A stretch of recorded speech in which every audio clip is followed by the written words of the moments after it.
Welcome. You are listening to Aftersight. This recording is intended solely for individuals who are blind or have low vision. Thank you for joining us for Audiobook News, read by Sarah, featuring Audiophile Magazine. And today we're going to start with fiction title reviews. The Wren by Anne Enright, read by Anne Enright, Evie Duffin, Owen Roe, and Liza Ross. Anne Enright, Evie Duffin, Owen Roe, and Liza Ross perform Enright's latest novel. Duffin narrates the perspective of Nell, a 20-something, who is navigating the complexities of young love and desire. When she meets her new boyfriend's parents, they only want to talk about her grandfather, the famous Irish poet Phil McDarragh. Duffin beautifully captures the frustration and anxiety Nell feels towards her new romance. Enright performs the perspective of Nell's mother, Carmel, a woman who grew up in her famous father's shadow and never wanted that for Nell. Enright's narration imbues Carmel with warmth and resolve as she raises Nell as a single mother. Roe and Ross provide additional voices for the poems and letters written by Carmel and Nell. It's available from Recorded Books, 7.5 hours long, unabridged. Library edition, digital download. ISBN 978-889-059-0879 for $24.99, also available as CD or MP3. Mr. Texas by Lawrence Wright, read by Stephen Weber, with a note read by Lawrence Wright. This scathing satire blows the lid off Texas politics, revealing the power that lobbyists have over politicians and how even the most well-intentioned can get caught in the meat grinder. Television and film actor Stephen Weber is pitch perfect as struggling ranch owner Sonny Lamb, who finds himself in the spotlight after he rescues a girl and her horse from a fire. Influence peddler L.D. Sparks persuades Lamb to run for the Texas legislature, but after the victory, Lamb learns the true cost of Sparks' aid. Weber makes us love Lamb even as we watch him spiral into the abyss. Weber delivers the story with skill and wit, always from the hero's perspective. The work is a satire, but the political backbiting and dirty dealing sounds authentic. It's available from Random House Audio, 12.25 hours unabridged. Trade edition, digital download, ISBN 978-059-378-8387 for $22.50. Books on Tape has the library edition, digital download, ISBN 978-059-378-8394 for $95. Shark Heart, A Love Story by Emily Haybeck, read by Carissa Vacker, Sean Taylor Corbett, and Sunila Nankani. Narrators Carissa Vacker, Sean Taylor Corbett, and Sunila Nankani breathe life into Haybeck's novel, creating a unique and deeply emotional listening experience. The story follows newlyweds Lewis and Wren as they grapple with love amid an extraordinary circumstance. Lewis undergoes a rare transformation, becoming a great white shark while retaining his human consciousness. Vacker immerses audiences in Wren's emotional depth, capturing her vulnerabilities with finesse, while Taylor Corbett expertly balances strength and vulnerability as he embodies Lewis's journey. Nankani adds depth by infusing supporting characters with life. Together, the trio's voices seamlessly weave Haybeck's unconventional narrative, exploring themes of love, loss, and transformation. This captivating and unforgettable auditory adventure delves into complexities of the human heart. It's available from Simon & Schuster Audio, 7.75 hours unabridged. Trade edition, digital download, ISBN 978-179-715-9522 for $19.99. Blackouts by Justin Torres, read by Torian Brackett and Ozzy Rodriguez. Torian Brackett and Ozzy Rodriguez offer a powerful performance of this 2023 National Book Award winner, in which gay men muse over queer history and life. A young, unnamed man nurses an older, dying man named Juan.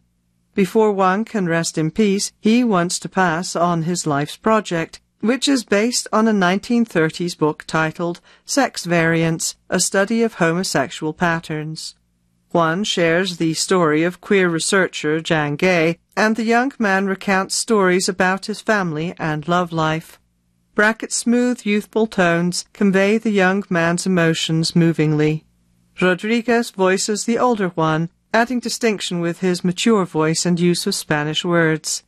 Author Torres delivers passages from sex variants throughout the audiobook. It's available from Macmillan Audio, 7 hours long unabridged. Trade edition digital download, ISBN 978-125-091-0868 for $19.99. Day by Michael Cunningham, read by Julianne Moore. Julianne Moore performs this pandemic novel told in 3 sections. Each section is set on April 5th of a different year. In 2019, we meet Isabel, her husband Dan, and her brother Robbie, who are all living together in New York City with Isabel and Dan's 2 children. Each section reveals more about the family members, weaving together the threads of their lives. Cunningham tells this family story in stream of consciousness prose, moving from mind to mind, revealing their innermost fears and desires. Moore's narration is engrossing and moves easily among different characters' points of view, giving each family member emotional depth and development. This moving family story will stay with listeners long after Moore has delivered the last word. It's available from Random House Audio, 6.5 hours long unabridged. Trade edition digital download, ISBN 978-059-382-1435 for $20. Books on Tape as a library edition, digital download, ISBN 978-059-382-1442 for $85.50. And next we're going to look at an interview with Shweta Thakrar and Sunila Nankani on Into the Moon Garden. Audiophile spoke with author Shweta Thakrar and narrator Sunila Nankani about Into the Moon Garden and their audiobook partnership. Audiophile: Shweta, tell us how you came to write the audio original story Into the Moon Garden. Shweta Thakrar: I'm a fantasy author through, and when I heard that Audible had been acquiring fantasy novellas, it seemed like a good time to try my hand at one. A novella is an interesting length, longer and more complex than a short story, but not so long that you have room to weave in a bunch of subplots, and one I'd always been curious about. So I pitched a tale about a scientist who might or might not have talked to the moon, a moon garden full of wish blossoms, and unresolved grief, and my editor, Jessica Ullman-Galland, bought it.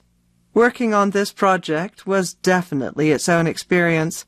I knew I wanted to separate the sections of Rashmi's and Darsha's journey with global lunar mythology interludes, so I had to figure out how many I actually needed, research the mythology, and decide where to intersperse the interludes in a way that adds to the flow of the story. In addition, I had to cut a lot of the dialogue tags, and even some of the description. My work is usually very lyrical and imagery-driven, intended to immerse the reader.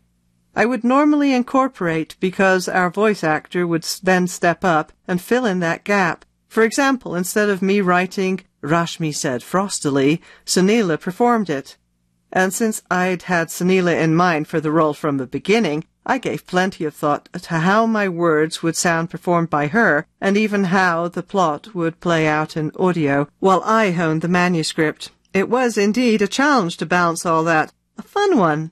Audiophile: you have worked with Sunila before on other audiobooks. What do you feel her performances bring to your audiobooks? And are you an audiobook listener?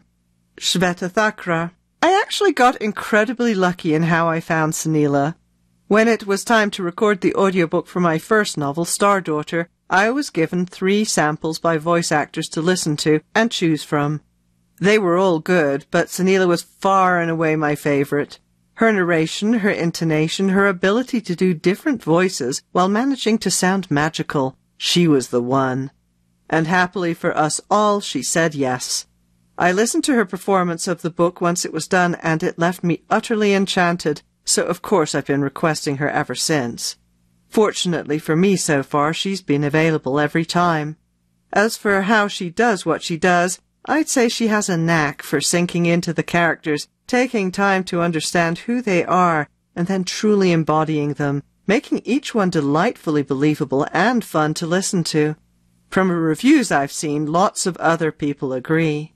I definitely am an audiobook listener. Before I tried them, I never would have guessed how handy they are for devouring more books while cooking and washing the dishes and taking walks.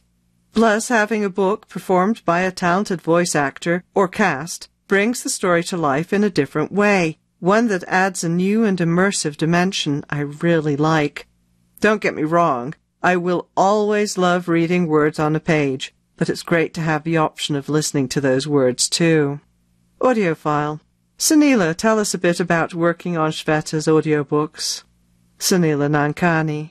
Shweta has this incredible ability to create new worlds for her readers that are at once grounded in the familiar and wildly fantastical, which makes her stories both thrilling and utterly relatable. As a narrator, I love going on the adventure that is Shweta's writing. I have learned to expect the unexpected and know that there will always be some ethereal creatures that will be deeply enjoyable to perform.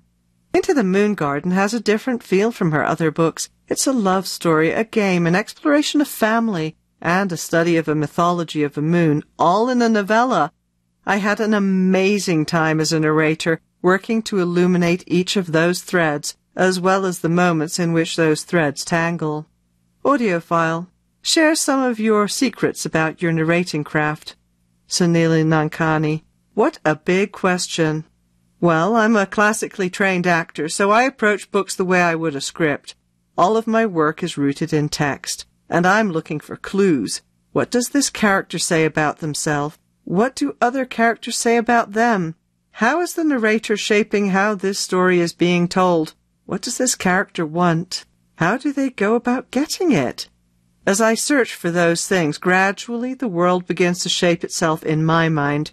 It's only after my prep of a script, making a character list with relevant info about each character, looking up pronunciations, taking copious notes, and imagining the world of a book, that I think about narrating style and character voices, since I want those things to be informed by all the work that came before.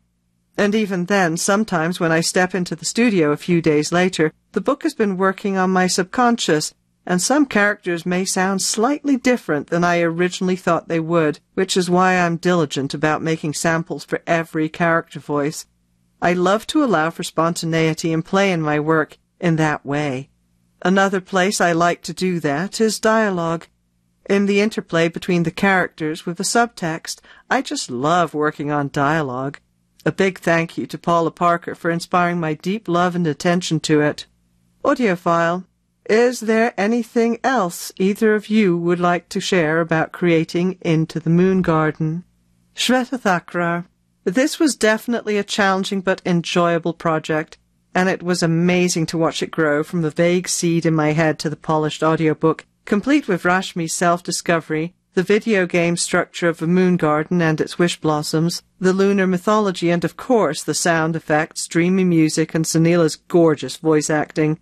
I couldn't ask for a better partner than Sunila, and hope we get to keep working together for a long time. She really is the best. Sunila Nankani. I truly enjoyed the multifaceted nature of Into the Moon Garden. It was an exciting challenge to perform, as are all of Shweta's works. What a thrill it's been to be able to work with her. I can't wait to see what she comes up with next. And now for a review of Into the Moon Garden, by Shweta Thakrar, read by Sunila Nankani and Rita Sharma. Narrators Sunila Nankani and Rita Sharma transport listeners to a magical moon garden where blossoms grant wishes. As a child, Rashmi believed her mother's stories of the mysterious moon garden, but failing to make her wish, Rashmi believes, could have resulted in her mother's death. Now her boyfriend, Darsh, has given Rashmi a rare chapbook that lures her back into the garden, where this time she answers the call and tries to right all her wrongs. Nankani's melodic and mesmerizing delivery will make listeners feel the pain of Rashmi's past and her hope for the future. Sharma recounts captivating myths from various cultures that connect with the moon garden. The audio enhancements will have the listener entranced from start to finish. It's available from Audible, 4.25 hours long, unabridged. Trade edition, digital download for $24.95. And now for some mystery and suspense titles. Everyone on This Train is a Suspect by Benjamin Stevenson, read by Barton Welch and Megan Smart. Barton Welch brings the perfect narrative touches to this mystery set on a train ride through Australia. The Aussie accented performance adds a comedic touch to the presentation without overdoing it, keeping a fine balance throughout. Ernest Cunningham is on the train to participate in a crime-writing festival. There are backbiting and jealousies among the attendees, and then someone dies. Welch, who narrates the bulk of the book, speaks directly to listeners as he lays out the rules of fair play mystery solving along with a number of clues. He delivers dialogue well, capturing the egos and insecurities of all those aboard. Narrator Megan Smart, as Cunningham's significant other, Juliet, handles the epilogue. It's a nice touch to wrap up a fun, clever listen.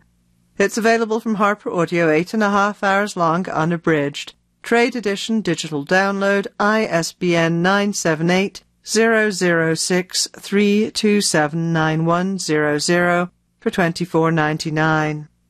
Cobra Pose, Yoga Mat Mysteries, Book 2, by Susan Rogers and John Rooson, read by Rupert Degas.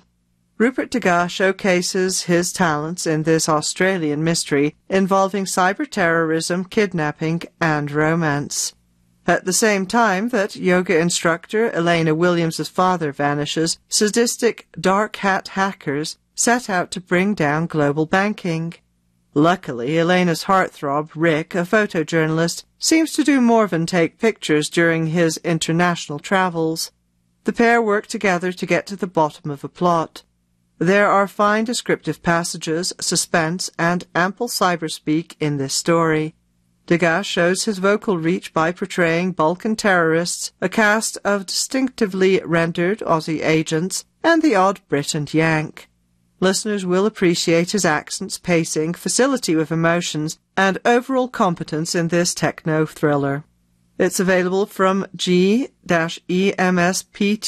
Limited, PSLLC, at a length of 10 hours unabridged. Trade edition, digital download for $19.95. Murder at the Royal Albert, Daniel Jacobus, Book 8, by Gerald Elias, read by Alison Larkin. Alison Larkin's crystalline voice adds verve to Gerald Elias's eighth mystery, featuring Daniel Jacobus, who is blind. Elias, who is a violinist and composer as well as a writer, clearly adores classical music and finds its adherents wonderful and quirky. Larkin's expressive narration lets the eccentricity shine in this tale about a musician's death in the midst of Mahler's Sixth Symphony. Jacobus and his musical companions, Yumi Shinagawa and Nathaniel Williams, partner and spar with an overbearing Scotland Yard detective as they try to discover why anyone would kill a sweet-tempered young violinist. Larkin's attentive pacing highlights the book's wit, and her characterizations leave one grinning. Occasional musical interludes round out the atmosphere, making for an altogether delightful listen. It's available from Alison Larkin Presents, 9.25 hours long, unabridged. Trade edition, digital download for $19.95. Murder by Degrees by Ritu Mukherjee, read by Gabor Zachman. Add Dr. Lydia Weston, who is featured in this well-narrated historical mystery, to your list of strong female protagonists. Gabor Zachman does an excellent job delineating the various characters by using tone, pitch, and accents. She excels in particular at the challenging job of depicting both male and female characters. Zachman's versatility allows listeners to become absorbed in the twists and turns of the plot. Set in 1875 at a women's medical college, this debut novel from Ritu Mukherjee contains detailed postmortems whose vividness disqualifies this as a cozy, but those who enjoy police procedurals and historical medicine will find it engaging and well-researched. The well-crafted characters are beautifully voiced by Zachman. It's available from Simon & Schuster Audio, 8 hours long, unabridged. Trade edition digital download, ISBN 978-179-7164519 for $19.99. And let's finish with some young adult titles. And Don't Look Back by Rebecca Barrow, read by Jade Wheeler and Kimberly Woods. Jade Wheeler and Kimberly Woods narrate this twisty young adult mystery about a teen girl who is on the run with her mother. The mother is at times the picture of maternal love and at other times the opposite. She can't stand the physical touch of her own daughter Harlow. Wheeler gives listeners a vivid portrayal of this fractured mother-daughter relationship full of secrets. Her adept characterizations add to the sense of mystery, and her emotional pitch is sure to keep listeners engaged. Kimberly Woods' portrayal of Harlow is spot on. Her soft but cocky voice reflects the apathetic attitude of the edible-eating teen with precision. Wheeler and Woods complement each other in a novel in which truth is inconstant. It's available from Simon & Schuster Audio, 9.5 hours long unabridged, recommended for ages 14 and up. Trade edition digital download, ISBN 978-179-7166957 for $19.99. Resbull by Byron Graves, read by Jessie Nobess. Jessie Nobess establishes a determined voice for high school sophomore Trey Brunn. After losing his older brother, a basketball star, he finds his own passion for the game. Nobess captures Trey's emotions as he pushes himself to reach his maximum potential on the court, first at tryouts and eventually at the Minnesota State Championship. Trey feels pressure to succeed, not only for himself but also for his family and his Ojibwe community. Listeners, especially sports enthusiasts, will cheer Trey on through the tumultuous and unforgettable basketball season as he and his fellow Red Lake Warriors strive to make history at a time when the stakes could not be higher. It's available from Harper Audio, 8.25 hours unabridged, recommended for ages 12 and up. Trade edition digital download, ISBN 978-006-3160408 for $27.99. The Chalice of the Gods, Percy Jackson and the Olympians, Book 6, by Rick Riordan, read by Jesse Bernstein. More than 10 years have passed since listeners first adventured with Percy Jackson and the Olympians. Narrator Jesse Bernstein doesn't disappoint as he returns in this 6th installment. Percy is just trying to get through his senior year without incident, but if he wants to attend college, he must complete 3 quests to obtain the required reference letters from Mount Olympus. There's no world-saving action as before, but Bernstein wonderfully captures Percy's excitement and sarcastic humor. Some listeners might find Bernstein's voice a bit adenoidal for their liking, particularly as he portrays the cheerful but nervous Grover, or the ambitious and intelligent Annabeth, who also returns. Listeners will enjoy this delightful reunion with its mix of nostalgia, romance, adventure, and humor. It's available from Disney Hyperion, 7 hours long, unabridged, recommended for ages 12 and up. Trade edition, digital download for $17.49. Godly Heathens, The Ouroboros, Book 1, by H.E. Edgman, read by Avi Roque. Avi Roque is the perfect narrator for this queer young adult fantasy.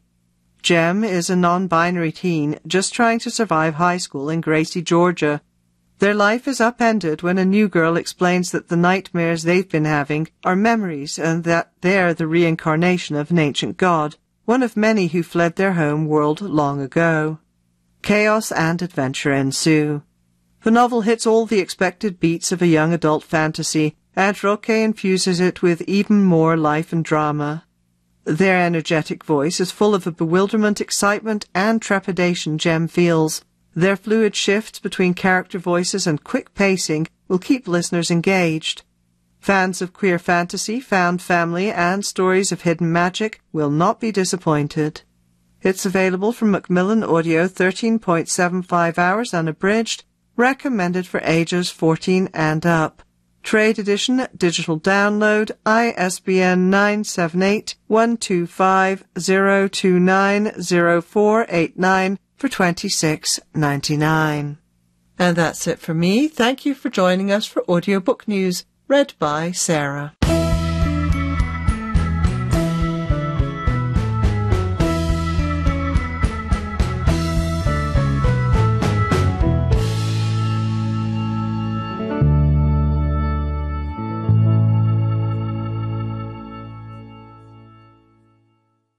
You're listening to Aftersight.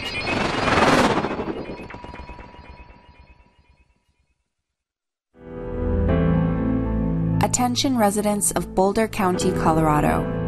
Boulder County Public Health is issuing a warning and urging everyone to exercise caution due to a significant increase in suspected drug overdoses. Reports from the City of Boulder Police Department have raised concerns, and it's essential to be prepared. Here are some vital facts. Leading cause of death. According to the Centers for Disease Control and Prevention, CDC, drug overdoses are the primary cause of death for Americans over 50 years old. Opioid crisis. The opioid crisis, declared a national emergency, continues to contribute to the rising death rate. Fatal fentanyl overdoses. Recent data from the Colorado Department of Public Health and Environment, CDPHE, shows a nearly 70% increase in fatal fentanyl overdoses from 2020 to 2021, with over 900 deaths reported in 2021. Local impact. Boulder County residents have experienced a 100% increase in fentanyl-related emergency department visits compared to the previous year. For more information and resources on overdose prevention, visit boco.org/overdose-prevention. To learn how to safely dispose of drugs, consult the WORKS program. If you need guidance or support, reach out to Georgia Babatzikos, a harm reduction specialist, at 303-441-1100. Remember, your safety matters. Stay informed, take precautions, and let's work together to prevent drug overdoses in our community.